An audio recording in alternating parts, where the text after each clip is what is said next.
ಏನು universal motor ಅಂತ ಹೇಳಿದ್ರೆ, ಯೂನಿವರ್ಸಲ್ ಎಲೆಕ್ಟ್ರಿಸಿಟಿನಲ್ಲಿ ಎರಡು ಫೇ ಇರುತ್ತೆ, ಒಂದು AC DC. ಯಾವ್ದಾದ್ರೂ ಒಂದು motor both work for AC and DC ಇದ್ರೆ ಅದಕ್ಕೆ ಯೂನಿವರ್ಸಲ್ ಮೋಟರ್. ಯೂನಿವರ್ಸಲ್ ಅಂದ್ರೆ ಎರಡೂ ಕಡೆ ಕೆಲಸ ಮಾಡುವವನು ಅಂತ. ಎರಡೂ ಕಡೆ ಕೆಲಸ ಮಾಡುವವನು ಅಂದ್ರೆ it works AC as well as DC. ಹಾಗಾಗಿ ಇದನ್ನ AC ಸೀರೀಸ್ ಮೋಟರ್ ಅಂತಾನೆ ಕರಿತೀವಿ, DC ಸೀರೀಸ್ ಮೋಟರ್ ಅಂತಾನೆ ಕರಿತೀವಿ. ಹಾಗಾಗಿ AC ಸಪ್ಲೈ ಅಥವಾ DC ಸಪ್ಲೈನಲ್ಲಿ ವರ್ಕ್ ಮಾಡುವ ಮೋಟಾರ್ಗೆ ನಾವು ಯೂನಿವರ್ಸಲ್ ಮೋಟರ್ ಅಂತ ಹೇಳಿ ಕರಿತೀವಿ. ಎರಡನೇದು, ಈ ಮೋಟರ್ನ ವಿಶೇಷತೆ ಏನಂತಂದ್ರೆ ಮೋಸ್ಟ್ಲಿ ಇರುವ ಎಲ್ಲಾ ಮೋಟರ್ಗಳಲ್ಲಿ ಹೈಯೆಸ್ಟ್ ಸ್ಪೀಡಲ್ಲಿ ಓಡುತ್ತೆ. ಅಂದ್ರೆ ಎಬವ್ ಸಿಂಕ್ರನಸ್ ಸ್ಪೀಡ್ ನಲ್ಲಿ ಓಡುವಂತ ಮೋಟರ್ ಅಂತಿದ್ರೆ ಇದೆ.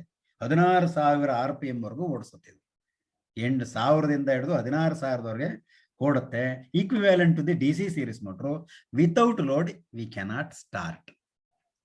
Without load we cannot start. ಹಾಗಾಗಿ ಎಲ್ಲವೂ ಇದರೊಳಗಡೆ ಸೀರೀಸ್ ಆಗಿ ಕನೆಕ್ಟ್ ಆಗಿರುತ್ತೆ. Load, field winding, armature winding ಎಲ್ಲವೂ ಸೀರೀಸ್ ಆಗಿ ಕನೆಕ್ಟ್ ಮಾಡಿ ಅದು ರನ್ ಆಗ್ತಿರುತ್ತೆ. ಹಾಗಾಗಿ ಇದನ್ನ AC ಸೀರೀಸ್ ಮೋಟರ್ ಅಂತ. ನಾವು ಲೆಟ್ ಅಸ್ ಕಮ್. ಇದರ ಮೈನ್ ಪಾರ್ಟ್ಸ್ ಏನು? ಆರ್ಮೇಚರು, ಫೀಲ್ಡ್ ವೈಂಡಿಂಗು, ಸ್ಟೇಟಾರು, ಇನ್ನು ಮಾಮೂಲಿ ಎಂಡ್ ಪ್ಲೇಟು, ಬ್ರಷ್, ಅದೆಲ್ಲ ಮಾಮೂಲಿ ಅದರ ಪಾರ್ಟ್ಸ್ ಇಟ್ಟಂಗೆ. ರೋಟಾರು ಮತ್ತು ಸ್ಟೇಟಾರ್ ವೈಂಡಿಂಗ್ ಇದೆಯಲ್ಲ, ರೋಟಾರ್ ವೈಂಡಿಂಗು, ಸ್ಟೇಟಾರ್ ವೈಂಡಿಂಗ್ ಚಿತ್ರ ನೋಡ್ತಿದ್ದೀರಿ ನೀವು, ಅದು ಸೀರೀಸ್ ಆಗಿ ಕನೆಕ್ಷನ್ ಆಗಿರುತ್ತೆ. ನಿಮ್ಮ ಮಿಕ್ಸಿ ಇದೆಯಲ್ಲ, ಅದು best example for universal. Universal ಮೋಟರ್ನ ಸಿಂಪಲ್ ಸರ್ಕ್ಯೂಟ್ ಡಯಾಗ್ರಾಮ್ ನೀವು ಚಿತ್ರದಲ್ಲಿ ನೋಡ್ತಿದ್ದೀರಾ. ಬರೀ ಅದನ್ನು ಪ್ರಾಕ್ಟೀಸ್ ಮಾಡಿ, ಏನಿಲ್ಲ. ಆರ್ಮೇಚರು, ಪೋಲು ಎರಡನ್ನು ನೀವಿನ್ ಸೀರೀಸ್ ಆಗಿ ಕನೆಕ್ಟ್ ಮಾಡ್ತೀವಿ. ಇಷ್ಟೇ ಅದರ connection. It works as the same principle of DC series motor. ಹೆಂಗ್ ಕೆಲಸ ಮಾಡುತ್ತೆ DC series motor? DC motor ಹೆಂಗ್ ಕೆಲಸ ಮಾಡುತ್ತೆ?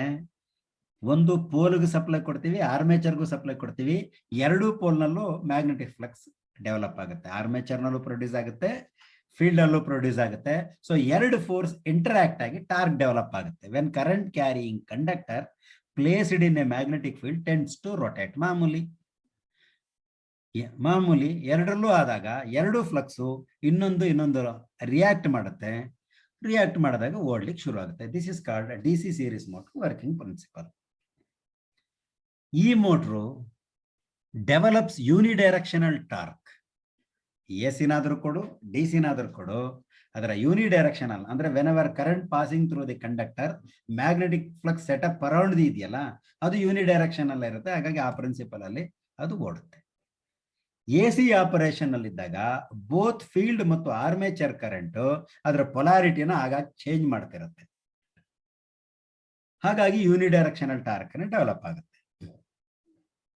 ಸ್ಪೀಡ್ ಎಬವ್ ಸಿಂಕ್ರನಸ್ ಸ್ಪೀಡ್, ಆದರೆ ಬಿಲೋ ಡೇಂಜರಸ್ ವ್ಯಾಲ್ಯೂ. ಒಂದು ವೇಳೆ ಯಾಕಂದ್ರೆ ತುಂಬಾ ಸ್ಪೀಡ್ ನಲ್ಲಿ ಹೋಗುವಾಗ ಬ್ರಷ್ ಹತ್ರ ಸ್ಪಾರ್ಕಿಂಗ್ ಬರಬಹುದು AC ಸಪ್ಲೈ ಕೊಟ್ಟಾಗ. ಅದನ್ನ ಹೆಂಗ್ ರೆಡ್ಯೂಸ್ ಮಾಡೋದು?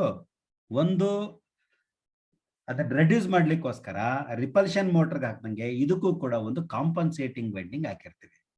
ಇದು ಎಕ್ಸ್ಟ್ರಾ MMF ಅನ್ನ ನ್ಯೂಟ್ರಲೈಸ್ ಮಾಡುತ್ತೆ ಆರ್ಮೇಚರ್ ನಲ್ಲಿ ಅಥವಾ ಶಾರ್ಟ್ ಸರ್ಕ್ಯೂಟೆಡ್ ವೈಂಡಿಂಗ್ ನಲ್ಲಿ.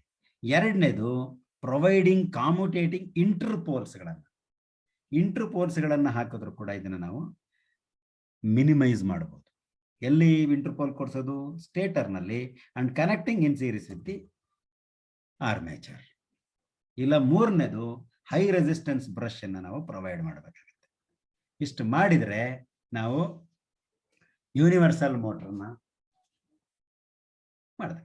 ಯೂನಿವರ್ಸಲ್ ಮೋಟ್ರು ಒಂದು ಚಿತ್ರ ನೋಡ್ತಾ ಇದ್ದೀರಿ ನೀವು, ಅದರ ವರ್ಕಿಂಗ್ ಆಗ್ತಾ ಇರೋದು. ಹಾಗಾಗಿ ಇದರ major application vacuum cleaner, mixer grinder, tailoring machine, tailor ಎಲ್ಲ ಇದರಲ್ಲ ಟೈಲರಿಂಗ್ ಮಿಷಿನ್, ಎಲ್ಲರೂ ಕೂಡ ಇದನ್ನೇ ಬಳಸೋದು.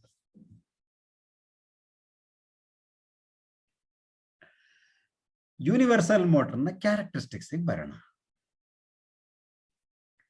Speed inversely proportional to the load. Load ಜಾಸ್ತಿ ಆದಂಗೆ ಸ್ಪೀಡ್ ಕಡಿಮೆ ಆಗುತ್ತಾ ಹೋಗುತ್ತೆ.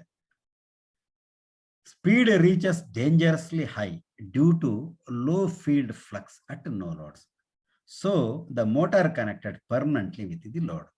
ಯಾಕೆ ಅಂತಂದ್ರೆ ಸ್ಪೀಡ್ ಇನ್ವರ್ಸ್ಲಿ ಇರೋದ್ರಿಂದ ಅದ್ರ ಡೇಂಜರಸ್ ಕಂಡೀಷನ್ಗೆ ಹೋಗೋದ್ರಿಂದ ಅದಾಗ ಏನ್ ಮಾಡ್ತೇವೆ, ಲೋಡಿನ ಜೊತೆ ಪರ್ಮನೆಂಟ್ ಆಗಿ ಕನೆಕ್ಟ್ ಮಾಡಿರ್ತೀವಿ.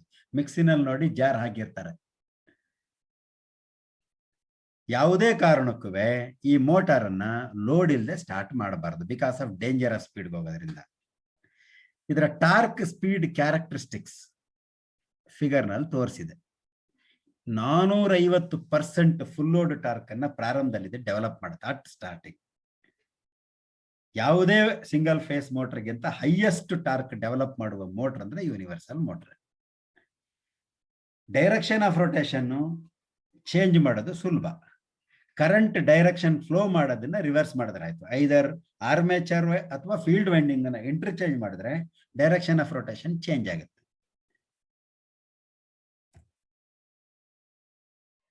Speed control of universal motor 3 method ಅಲ್ಲಿ ಮಾಡ್ತೀವಿ. ಒಂದು ಸೀರೀಸ್ ರೆಸಿಸ್ಟೆನ್ಸ್ ಅಥವಾ ಅಪ್ಲೈಡ್ ವೋಲ್ಟೇಜ್ ಅನ್ನ ಕಂಟ್ರೋಲ್ ಮಾಡೋದು. ಎರಡನೇದು ಟ್ಯಾಪಿಂಗ್ ಕೊಡೋದು, ನಮ್ಮ ಮಿಕ್ಸಿಂಗ್ ಎಲ್ಲ ಟ್ಯಾಪಿಂಗ್ ಫೀಲ್ಡ್ ಕಂಟ್ರೋಲ್.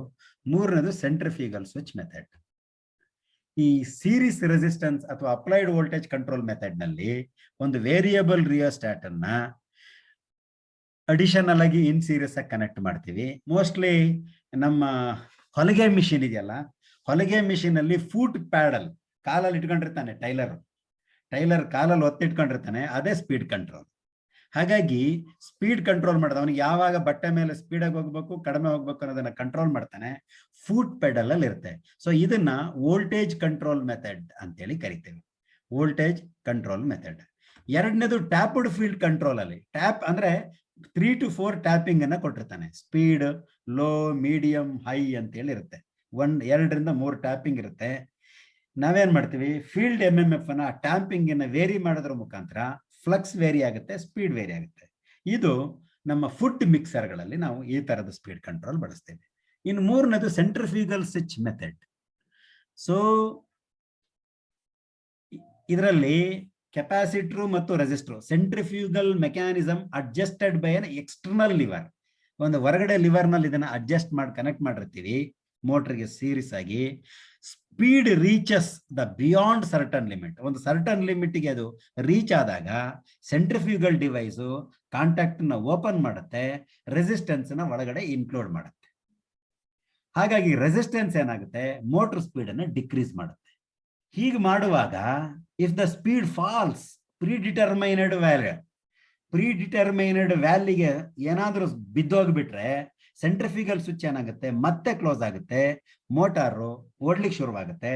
ಆಮೇಲೆ ಅದು ಕೆಪಾಸಿಟರ್ ಕಡೆ ಸ್ವಿಚ್ ಓವರ್ ಮಾಡುತ್ತೆ. Capacitor use to across the centrifugal switch to reduce the switching spark to suppress the radio interference. ಈ ಸ್ವಿಚಿಂಗ್ ಅನ್ನ ಮಾಡುವಾಗ ರೆಸಿಸ್ಟೆನ್ಸ್ ಕಡೆಗೆ ಸ್ಪಾರ್ಕ್ ಬರೋದನ್ನ ಸಪ್ರೆಸ್ ಮಾಡ್ಲಿಕ್ಕೆ ನಾವು ಕೆಪಾಸಿಟರ್ ನಲ್ಲಿ ಇನ್ಕ್ಲೂಡ್ ಮಾಡಿರ್ತೀವಿ. ಇದು centrifugal switch method. Advantage and disadvantage of the universal motor. ಇದರ ಅಡ್ವಾಂಟೇಜ್ ಏನು, ಒಂದು ಹೈ ಸ್ಟಾರ್ಟಿಂಗ್ ಟಾರ್ಕ್, ಹಾಗಾಗಿ ability to adjust the torque ಮತ್ತು ಸ್ಪೀಡ್ ಪ್ರಾಪರ್ಟಿನ ಚೆನ್ನಾಗಿ ಅಡ್ಜಸ್ಟ್ ಮಾಡಬಹುದು. ಎರಡನೇದು ಬೋತ್ AC ಅಂಡ್ DC ಸಪ್ಲೈಗೆ ಈ ಮೋಟರ್ನ ಬಳಸಬಹುದು. ಮೂರನೇದು speed control very very easy. ಇದರ ಡಿಸ್ಅಡ್ವಾಂಟೇಜಸ್ ಏನಪ್ಪಾ ಅಂದ್ರೆ, number 1 very high speed up to 40,000 RPM ವರೆಗೆ. ಸೊ ಏರ್ ನಾಯ್ಸ್ ತುಂಬಾನೇ ಇರುತ್ತೆ, ಸೌಂಡ್ ಅಂತೂ ಬಹಳ ಜೋರಾಗಿರುತ್ತೆ. ಓವರ್ಲೋಡ್ ತಡೆಯಲ್ಲ, it cannot withstand overload. Useful for intermittent duty application only, ಅಂದ್ರೆ ಮಧ್ಯಂತರದ ಬಳಕೆ ಒಳಗಡೆ ನಾವು ಇದನ್ನ ಬಳಸಬೇಕಾಗತ್ತೆ. ವೆರಿ ಹೈ ಸ್ಪೀಡ್ ನಲ್ಲಿ ಓಡೋದ್ರಿಂದ ರೇಡಿಯೋ ಮತ್ತು ಟಿವಿ ಇಂಟರ್ಫರೆನ್ಸ್ ಅಂದ್ರೆ ಡಿಸ್ಟರ್ಬೆನ್ಸ್ ಎಲ್ಲ ಆಗುತ್ತೆ ಗುಯ್ ಅನ್ನ ಇದ್ರೊಳಗಡೆ. So this is the advantage and disadvantages of the universal motor. Comparison between universal motor and DC series motor. Universal motor AC ಮತ್ತು DC ಎರಡಕ್ಕೂ ಓಡುತ್ತೆ, ಅದರ DC series motor run only in DC. Universal motor ನಲ್ಲಿ compensating winding must ಕೊಡಬೇಕು large capacity ಇದ್ರೆ, ಆದರೆ DC ನಲ್ಲಿ ಅದರ ಅಗತ್ಯ ಇಲ್ಲ. ಮೂರನೇದು ಏನಪ್ಪಾ ಅಂತಂದ್ರೆ ಲಾರ್ಜ್ ಮೆಷಿನ್ಗಳಲ್ಲಿ ಬೆಟರ್ ರನ್ನಿಂಗಿಗಾಗಿ ಇಂಟರ್ಪೋಲ್ಸ್ ಅನ್ನ ಯೂಸ್ ಮಾಡ್ತೀವಿ. ಡಿ ಸಿ ಸೀರೀಸ್ ಮೋಟರ್ಗೆ ಅಗತ್ಯ ಇಲ್ಲ. ಅದ್ರ ಹೈ ರೆಸಿಸ್ಟೆನ್ಸ್ ಗ್ರೇಡ್ ಬ್ರಷ್ ಅನ್ನ ಇದ್ರಲ್ಲಿ ಬಳಸ್ತೀವಿ. ಆದ್ರೆ ಸೀರೀಸ್ ಮೋಟರ್ಗೆ ನಾರ್ಮಲ್ ಗ್ರೇಡ್ ಬ್ರಷ್ ಸಾಕು. ಏರ್ ಗ್ಯಾಪು ಬಹಳ ಕಡಿಮೆ ಇಟ್ಟಿರ್ತಾರೆ ಯೂನಿವರ್ಸಲ್ ಮೋಟರ್ನಲ್ಲಿ. ಆದ್ರೆ ಡಿ ಸಿ ಸೀರೀಸ್ ಮೋಟರ್ನಲ್ಲಿ ನಾರ್ಮಲ್ ಏರ್ ಗ್ಯಾಪ್ ಇರುತ್ತೆ. ಇಷ್ಟು ಯೂನಿವರ್ಸಲ್ ಮೋಟರ್ನ ಕಥೆ. Universal motors. They are capable of running under both DC and AC power supply. This unique feature makes them preferable for many special types of applications. A universal motor is a specially constructed DC series motor. Let's consider a simplified series motor.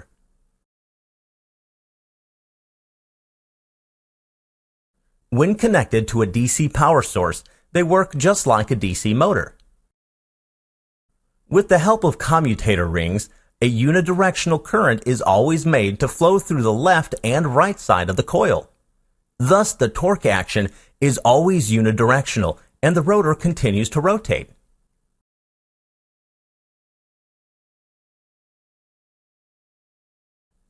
Let's see what happens when the same motor is connected to an AC power source. Since the field coil and rotor coils are connected in series, the same phase of electricity passes through them always.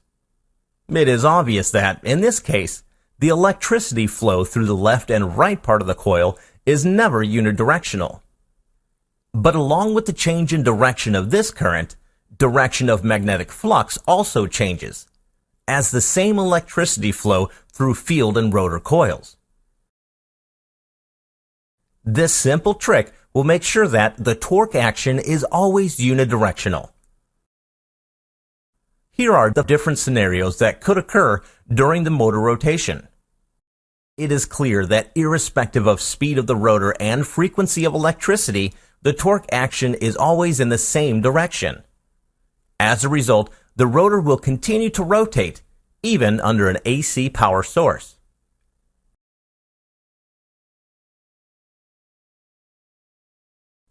But if you connect an ordinary DC series motor with an AC power supply, it won't perform well.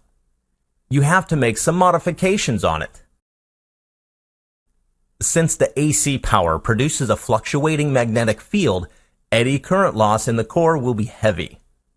For this reason, the core layers should be laminated for a universal motor. During the AC operation, the transformer action induces an EMF and extra sparking at the brush contact. Thus, the contact brushes of a universal motor have to be of high resistance. We hope you had a nice introduction on the working of universal motors. Thank you for watching the video.